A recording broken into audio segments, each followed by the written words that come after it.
Hey, YouTube, what it do? It's your boy AJ Beast, and I'm gonna be showing you guys on how to use Logic Pro X as a beginner. But before we go any further, could you please do me a huge favor? Could you like, comment, and subscribe to my channel? I would greatly appreciate it from you guys. But let's go ahead and hop right into the video. All right, you guys, I have Logic Pro pulled up for you guys. Now, the fact that this is a new session, or that this will be a new session for you guys, you wouldn't see anything inside of the DAW.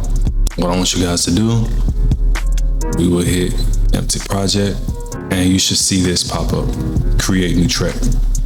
And you have these 4 apps that are pulled up.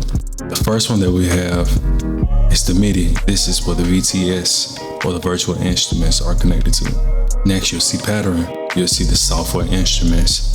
For example, you can use the sequencer. You can make your own drum patterns. This is what this section is for. The third section, this is kind of new, which is the session player. And this is a pretty cool feature because AI can generate you assistance and help you on ideas while creating your project. And lastly, we have the audio section.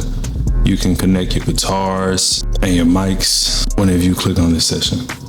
Now, whenever you come down, you'll see instruments, and let's click the arrow. You see all these different selections. You have drums, sampler, studio instruments, and so forth and so on. You even have the AU instruments. Say for instance, if you guys find a plugin that you like, you can download it to your computer.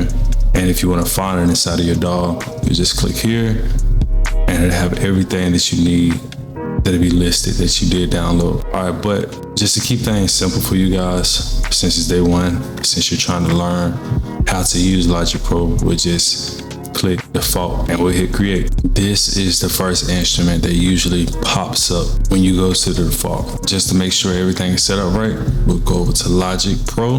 We'll go down to settings. We go to general. We'll go all the way over to advanced. We'll click advanced, and you will see enable complete features. Make sure this is checked. As soon as we're done, we'll go over to audio. This shows the output device. This is my interface that I'm using. Your interface, your output device, and your input device, they should match. Of course, now I have the webcam up for mine because I am recording, but these two should pretty much match. All right, so we can exit out of this. Now, as we look over in the MIDI defaults, this can help you transpose if you want to go down 12 steps. If you want to go up, you have the pitch source. And even if you want to go down, we can click here. And this will be the control for the VTS itself. You see E-piano. This will show you all the controls that you would need for the instrument that you're currently operating. You have your EQ, your drive, your chorus, everything that you need. You know, you can go in and mix the instrument as you go. Now we have the rewind button here. We have the fast forward button. We have the stop. Now, if you want to use your shortcuts, you just hit space bar to stop, and to hit play, you will also hit the space bar. For instance, you see the play, and if you want to stop, hit pause, just like that. Pretty easy. Now we have this cycle button. What the cycle is, if I click here, you'll see this yellow line that'll pop up. Be able to create a loop, or if you want to hear what you made over and over again. So now let's just say, for instance, okay, I'm gonna make this smooth piano.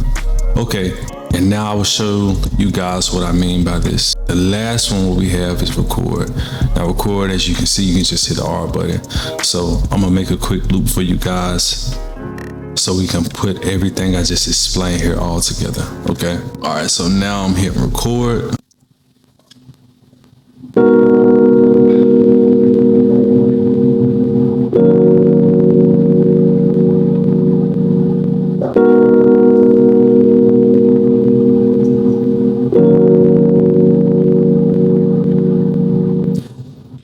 All right, cool. So you guys see this green bar that I just recorded. So I played the chorus on my instrument and it applied it to the DAW. Now I know you guys heard in the background, you heard the ticking sound. This is the monotone. This is how you stay on tempo. Now, if you want to be able to click this off, you click the button, or you will hit K. Okay, this is how K is how you activate it, and also turning it off. Now this is your end count. What this means, the recording that you guys heard, let's just say, for instance, if I wanted to add another track, okay? This will be the countdown. So if I was to hit record, it just gives you another countdown.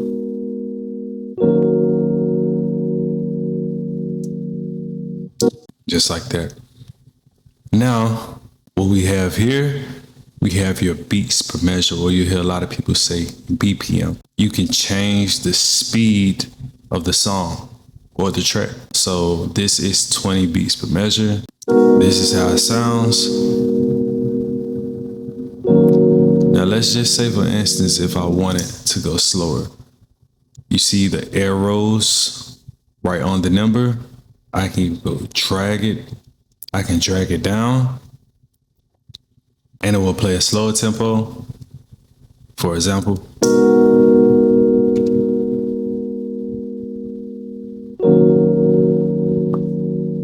And if I want it to sound faster, I can move it up, or just to make it easier, you can type it in. And this is exactly what it sounds like.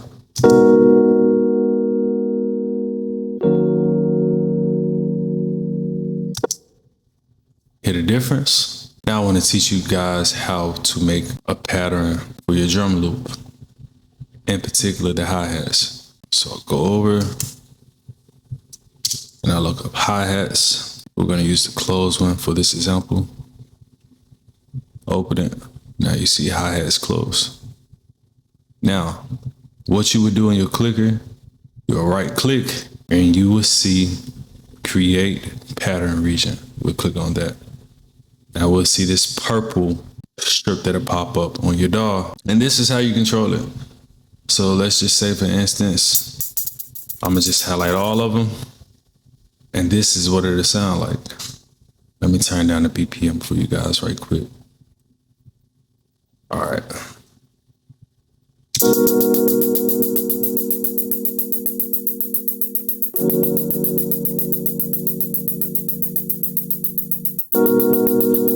All right, cool. So you guys got a better understanding of that. Now, let's just say, for instance, if I did want to slow down the hi-hats a little bit.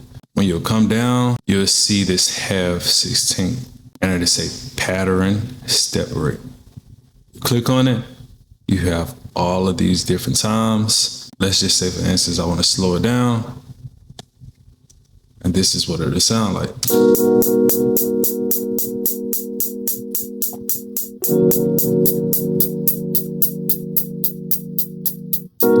So you guys see a better understanding of this now. Now let's just say, for instance, if I wanted to make it sound more organic, okay? If I wanted these hi-hats to sound more organic, we'll go over, we'll click on velocity, and you see all of these hundreds that'll pop up.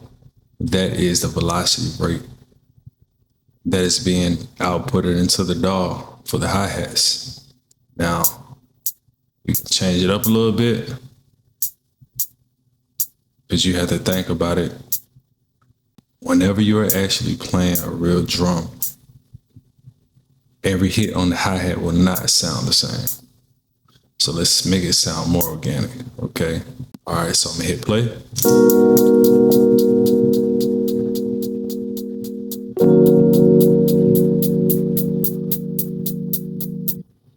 Cool, now it sounds more organic, okay? Now, let's just say, for instance, if you guys want to put your own style on the hi-hats, what you guys see here, this is how you can duplicate the track. So I have the hi-hats highlighted, and I can just click here.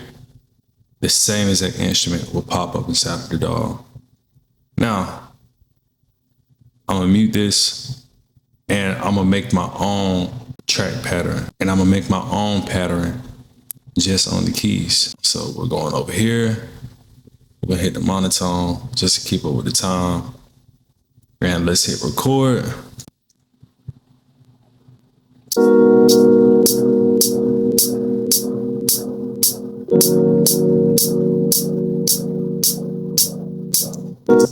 Now, yeah, I know that you guys are like, oh, that sounded kind of off tempo, but it's cool. You guys see the dots here. What you guys can do to make it sound on timing, you guys see these lines, you can simply just move these over. So everything can line perfectly. Or you can stretch them out just to make it easier.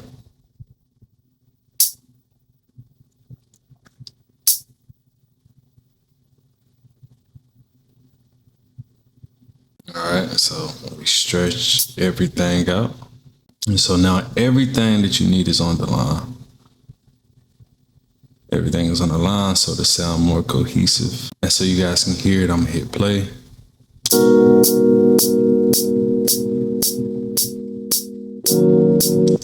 All right, so you guys can either do this manually or you can do the pattern.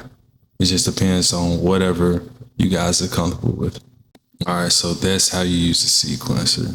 Now, lastly, before I let you guys go, I want to hop into some more mixing. So just to keep things pretty basic, like I showed you over here with the E-piano, you can turn up the bells and the tremble, the release, the drive, the bass, but let's hop over to the EQ, okay?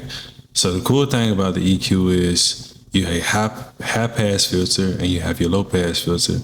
So I'm gonna just play this. Let me turn off the monotone and I'm gonna turn off the hi-hats for right now.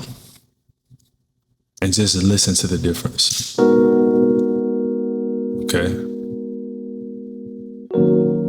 Now watch when I take this away.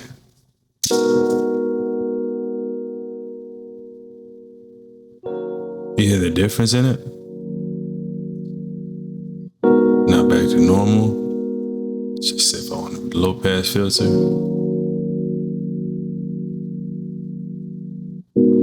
It gives it that kind of like underwater effect. All right. If I wanted to turn up the volume here, goes to the green, and you can also widen or shrink the space by the scroll button on your mouse. If I want to widen the sound, you see how the green went out wider?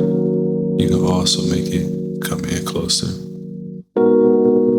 If you want to mess around with the bass, you can increase the bass. So, you know, that's just something to play around with. Make sure you guys just get a pretty decent understanding of it. All right, now just to hop into a couple of more things. Okay, now you can see that you have my reverb here. If I wanted to add a reverb on the piano, I can just click here and go down to stereo and it will apply. This is a pretty cool plugin. I definitely think you guys should go and get this. This is a free plugin. And if I wanted to add the compressor, I just go down to compressor. We have a cider. You have all these different plugins you can add on the channel. You guys just play around with it, get a feel for it. Whatever sounds best for the song or track, add it if needed. And right before we go, if you guys do want to dive more into like the producer realm of things, I do have my ebook out and it should pop up on the screen and it'll be in the link in the description. Man, it's a great read. Nothing too crazy, very short, but it's very direct. It teaches you on what to do and how to become your own independent or at-home producer.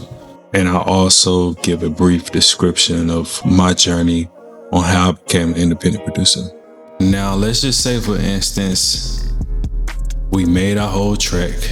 We made the song and we wanted to send this off to an artist, okay? This is what we'll do. We'll go over to File.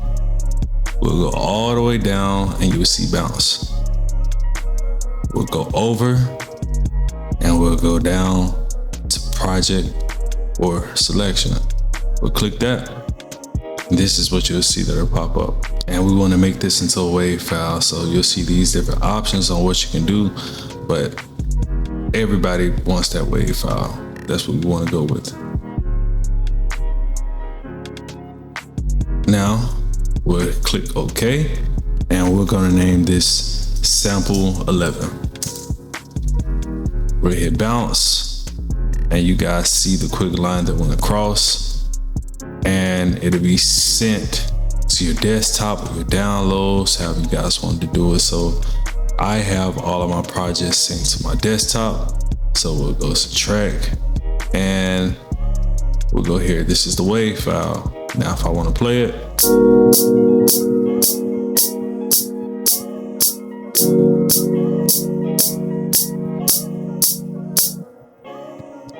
so that's everything that you guys pretty much need to know as a beginner. You know, I didn't want to overcomplicate things for you guys. I greatly appreciate you guys helping me on my journey, allowing me guys to teach you guys and to show you on how to build your brand as a music producer or artist. But before I leave today, would you guys like, comment, and subscribe to my channel? I would greatly appreciate that. But until next time, I pray you guys have a blessed day. Enjoy.